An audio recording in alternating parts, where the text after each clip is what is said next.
As we continue with work ethics, I've talked about punctuality.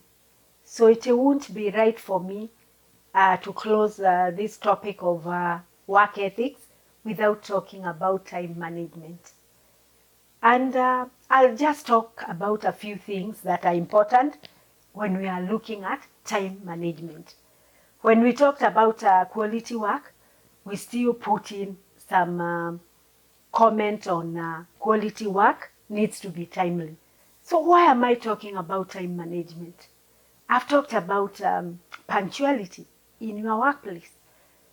So how then do you manage time? I've also talked about managing certain things within certain time frames, not only projects. Even when you have a meeting, are you looking at managing time? When you say a meeting is half an hour, do you stick within that half an hour? So why do we have to manage time in the office setup or in the marketplace, not only in the workplace? It helps reduce stress and increases in output, including also improving on the ability to function effectively. Unless you manage your time, you will not manage your work effectively and efficiently.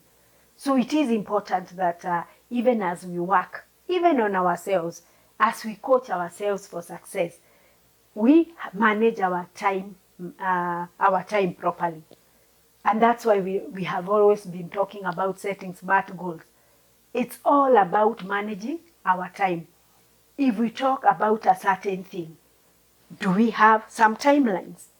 I even gave an example at one point about my daughter who had who was working on a master's program, but we went on for so many years until I got tired. I couldn't pay anymore because we had passed even 2 years, 3 years.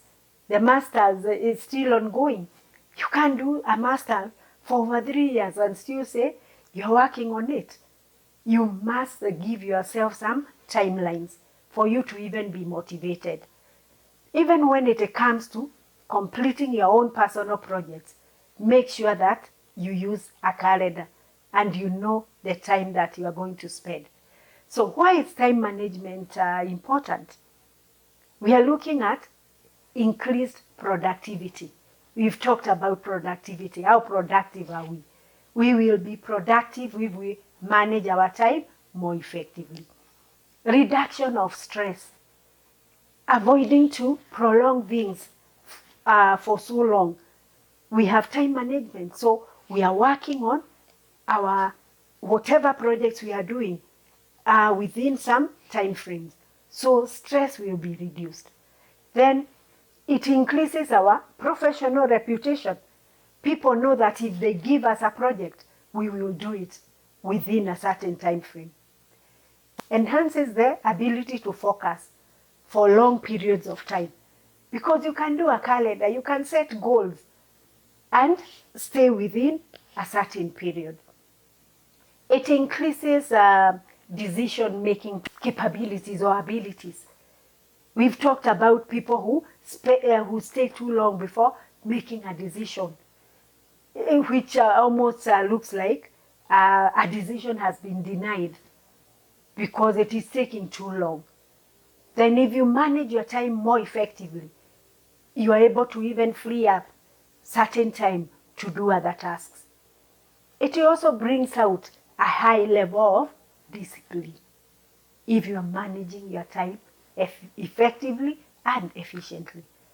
There's more opportunities even for professional growth and advancement if you manage your time effectively and efficiently.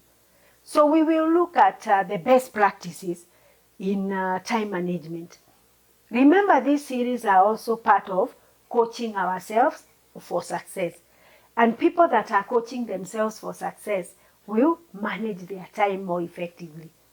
So you'll keep track of the time spent on each task. You won't just start on a task without knowing how much time you have spent on it. So you will track the time that you have spent on a particular job. Then create a to-do list every day. I find it better when you create your to-do list the day before. As you complete the day's work, can you make a to-do list for tomorrow? So that when you wake up in the morning, you already know what to expect for that day. So create your to-do list for each day. Don't just let your day pass by without knowing what you are going to do. Identify your goals and commit to them. We've talked a lot about setting SMART goals. So when you set your SMART goals, make sure you stick to them. Then complete the most important task first when you have a lot of energy. And don't move tasks around, because probably the first task is the most complicated. Complete it fast because it's important, it's urgent, and it needs to be done when you have more energy. Delegate when you can. It is always good to learn to delegate. Remember, in this channel we have said we are not only delegating the work to get rid of it. We are delegating work so our team members learn from the work we have delegated to them. If we keep all work to ourselves, our team members will never learn. So make sure you delegate. And delegate so people can learn from the things you are delegating. We cannot hold everything. We cannot do everything. We must make sure that team members are also accountable. They will get some things done. Then take short breaks in between the tasks. Take a few breaks so that you relax and you are ready for the next task. Then there are certain tips that I would like us to look at in terms of managing our time. And we are managing our time as we increase on our productivity. That's why we manage time, so that we improve on our productivity. So we set clear expectations as we plan for each day. What do we expect to see at the end of the day with the goals that we have set? Then have we implemented a timeline for each of the projects? We know how long each project is going to take. We must learn in the process of work. And in that case, when we set expectations, we already know how much time each task within the project we are undertaking will take. Then use a time audit so that you know how much time is taken by your employees on each of the tasks. Within the office setup, there are things like workload audit, so that you know how much time people are taking on each of the activities they are doing. So let's make sure we use the tools that are available to audit the time that we take for specific tasks. Then set specific times when we are available for meetings. And when we talk about meetings, are our meetings effective and efficient? Do we say we are having a meeting for 1 hour and end up staying for 2 or 3 hours?